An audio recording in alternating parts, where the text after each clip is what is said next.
friends, Lori here. I'm back to do the second half of my March reading wrap up. Overall, in the month of March, I did wind up reading about 17 books. I'm currently in the middle of reading two, so it's possible I might come at the very end of this video and just sort of update you on those. But we're going to talk through the rest of the books that I read in March. This was a little bit of a weird reading month overall. I had some extremely high highs and some extremely low lows in my reading life. Also, a bunch of stuff changed in the month of March. So it was just like a weird month. So yeah, let's get into it. The first book that I completed reading in the second half of the month was Cinder and Sparrows. Here is a photo because I did get it from my library. It was also a part of the Owl Crate readathon that I participated in. This was a book, I think, that was either in November or January in the Owl Crate Junior box, but here's a photo of it. This was sort of like a middle of the road book. It follows this character who it was revealed that she actually is a witch, and she thought she was an orphan for all these years. She kind of went to this mysterious mansion and was kind of starting to uncover her past. It was okay. It didn't wow me. I didn't love it. I thought the magic system was a little bit underdeveloped for me as a reader, but again, it is meant for middle grade. But I liked it. It just didn't wow me. It was supposed to be like a fairy tale retelling. It had some elements of like the secret garden in it. It just didn't wow me. I like the characters. They just weren't my favorite. So I only wound up giving this one 3 stars. It didn't like wow me enough to give it a higher rating. But it wasn't bad. It was just sort of like middle in the road. It did have witches in it, and I have always said I always am trying to actually physically read my witch novels. So to pick up this one for that reading vlog, I liked it. I didn't love it, but I liked it. So gave it 3 stars. And the next book that I read was also an audiobook, and that is To Sir Philip with Love, which I think is the 4th Bridgerton book. And here's a photo.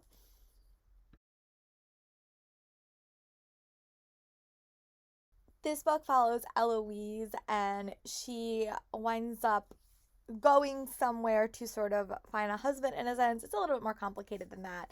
But when she goes there, she sees that things are not what they seem. She's basically been writing to this man for a couple of years, and in one letter, he sort of asks her to come there and be his wife. And she's a spinster. The Bridgerton family is huge and massive, and she just never really got married. So that's sort of her adventure. It was a different trope than any of the other books in the Bridgerton series. This is a widow romance and also an epistolary romance, which takes place in the form of letters. I think I got that right. I think Peace Love Books explained it super well, but that's what my understanding of an epistolary romance is. And when she gets to Sir Philip's house, she sort of has to deal with these two twins. And it was adorable. I really love Eloise. She's great. The book was super fun. I love books that deal with little kids, and I just found it to be a fun read. It was enjoyable. You got to see the Bridgertons again, and I am actually in the middle of reading Francesca's book now, which will probably add on to my TBR for April. But I really, really like this one. I'm going to be so bummed when all of the Bridgerton books are over because I am really enjoying my listening experience. And my library has them all, so I don't even have to buy them. I just have to like rent them, which is great. So really, really like this one. Gave it 5 stars. I'm really torn which book is my favorite. If you guys are interested, I might do like a wrap up of all the books when I'm done and give you guys my top favorites. If you guys want to see that, let me know in the comments. I rarely ever get comments, but if you guys do want me to do that, just comment below and I'll be happy to add that to my filming schedule once I get done with the series. So the next book that I read was Smash It by Francine Simone. I have some super conflicted feelings about this book because on the one hand, it is like a retelling of Othello. There is an Othello production in here, which I liked. It was a diverse read. Francine Simone is a former YouTuber, or still is a YouTuber. I don't know if booktuber. I don't know which one is the correct term. She is a diverse person. I think that that's great. I just really struggled with the plot. I would say it was very focused on relationships and love triangles as it was in Othello, and I really struggle with love triangles in contemporary books because there's nothing else to sort of offset it. Even the Othello production really didn't wow me, and I wasn't the biggest fan of Liv as a character. I think she grew on me towards the end, but I was sort of on everyone else's size but Liv, and I think I struggled with that a little bit too much for me to call this a new favorite. I did like she had like an effort list, which was like sort of like her bucket list. I did like that. I like the Othello elements. Thought it was cool that it was set in like Florida, but other than that, it just didn't wow me, and I really struggled with the love triangle. I'll be very, very honest, but that's more of a me problem rather than you problem. But just wasn't my favorite. So I only wound up giving this one 3 stars, but I am happy that I read it, and I would definitely read more by this author in the future. But yeah, that's my thoughts on Smash It. That I picked up was a long time coming, and that is The Potion Diaries Going Viral by Amy Alwood. This is actually the last book in this series as of right now. We were supposed to get a book 4, but I don't know if that's going to happen. I will preface this by saying that this book does deal with a pandemic. I will say that. And I admit that it's a funner series. It follows Sam, but she basically has to try to save her best friend. This book, though, we do get both Sam and the princess's point of view, so we get to kind of see into both their heads. There was an adventure. There was also a lot about like class wars about versus the talented and the not talented. Sort of had like a mutants vibe to me. And I found that to be super compelling, up top with the pandemic elements. Thought that this was definitely the more intense book in the series, but I still would classify this as like more like a fantasy light series. There is a lot of alchemy. There's a fun family element. This one also had like a TV show element to it. You could tell that this book was written a couple years ago because that was very, very popular, like reality TV and stuff like that. I just really, really like Sam as a character. So I think that this was probably my favorite of the series altogether. It just put a smile on my face and I really enjoyed it. I'm so happy that I finally got around to reading it. Definitely has some more darker issues than the first 2 books in the series, but I really enjoyed it and I wound up giving it 4 stars for review.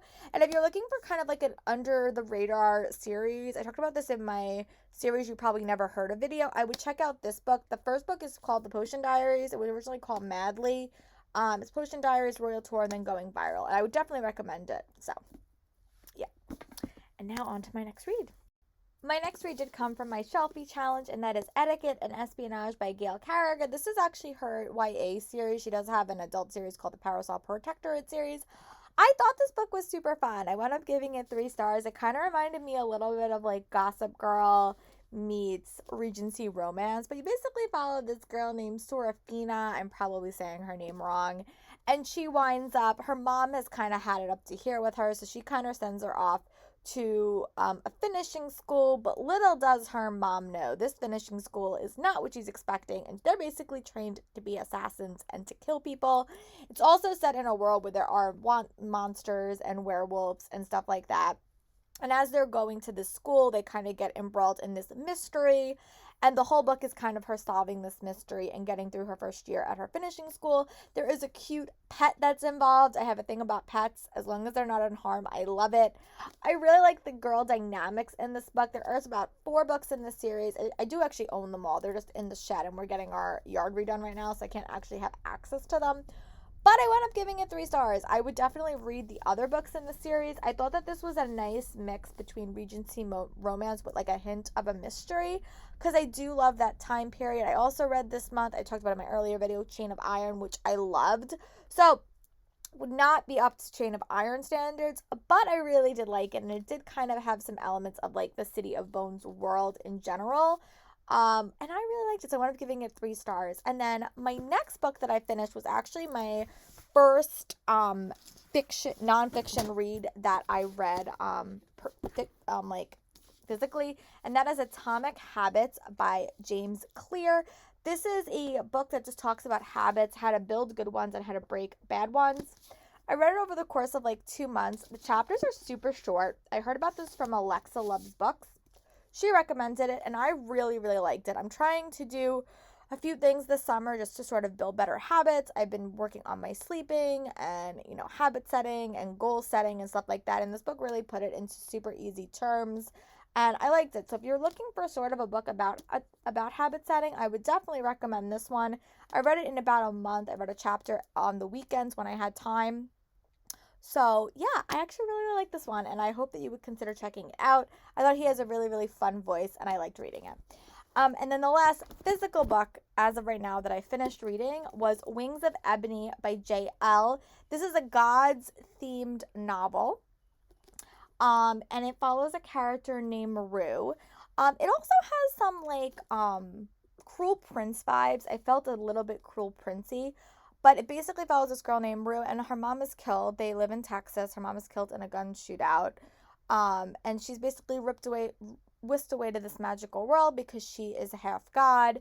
And she kind of spends a year in this magical place. In this whole book, you're kind of jumping back and forth between the present and the past. But on her sister's birthday, she wants to go visit her, which is not allowed.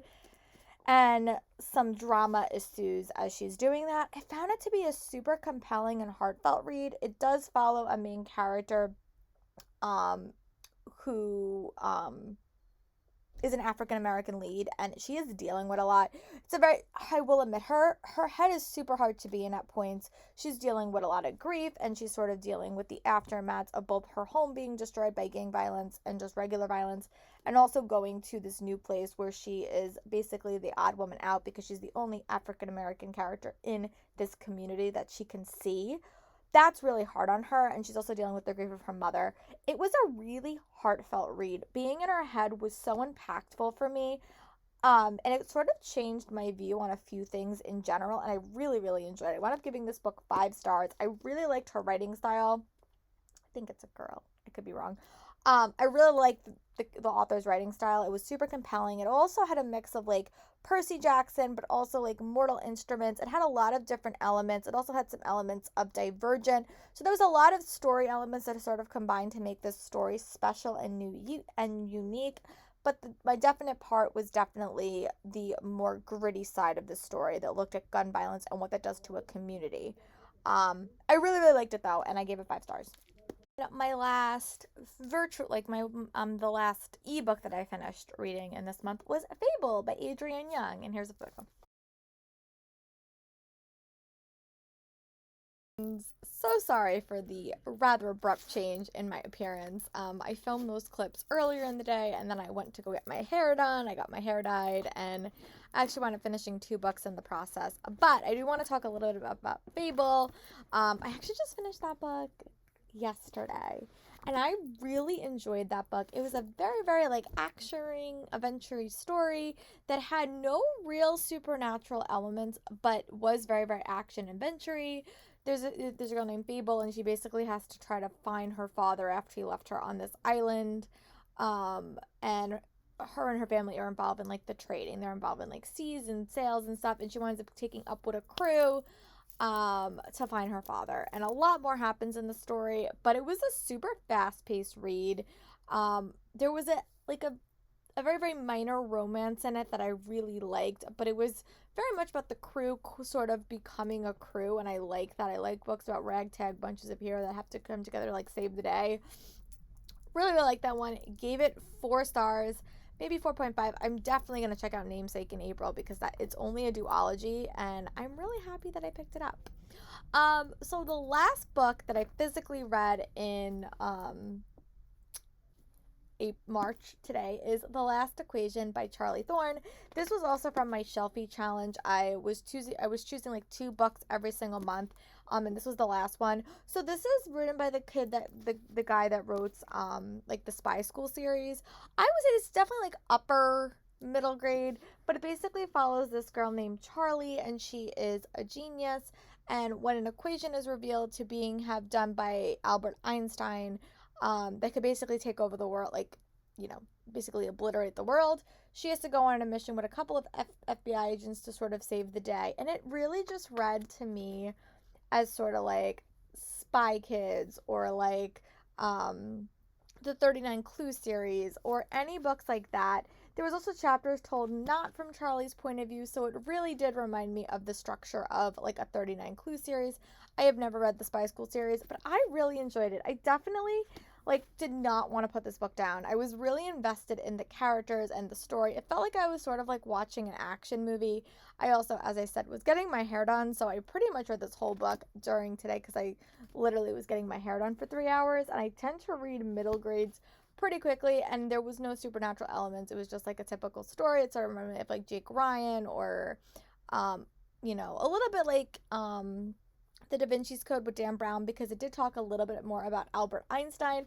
I really like this. I definitely think I'm going to check out the other one, probably get the audiobook, because I think it would be fun to have someone read me the story. But yeah, it was great, and I wound up giving this one like 3.25 stars. I really, really liked it though. I thought it was interesting, and I would definitely check out more books by this author in the future. And then the last book that I finished reading in March is Bitter Blue by Kristen Kishore. The third book in the companion series, and I have to admit, I think I probably like this book the best out of that whole series. It's still not my favorite, but I did like this book a little bit more. I like the political elements, and I thought that this book really did something that I haven't read in a really long time. It sort of looked at this young ruler, this young queen named Bitterblue, and sort of looked at how she was sort of piecing her world back together after her father's horrendous rule, which you saw in Graceling. But then it also just sort of looked at how these people were really not always on her side, and they were sort of leading her down some bad paths and kind of leaving the world back in the past. I really like that. There's just a lot of characters in this book, a lot of characters, and I sometimes got a little bit confused, like who was talking about who and who was connected to who. But overall, it was a really, really good read. I'm glad that I listened to it. I definitely think I'm going to try to listen to Winterkeep when I get to it, because I just like the listening experience a little bit. But yeah, so that's all the books that I wound up reading for the second half of March. I hope you guys liked this wrap up. Let me know what are some of your top reads in the comments. Overall, I think one of my top reads would definitely be Chain of Iron for the whole month, and my second top one would either be Fable or Wings of Ebony. Overall, I had a pretty much of a mixed bag for this reading month. I had some really high highs and some really, really low lows. I also really liked all the Bridgerton books that I read. But yeah, so I hope you guys like this video. Comment below what are some of your thoughts. What are some things you read recently that you really enjoyed, and I'll talk to you guys soon for my next video. Bye.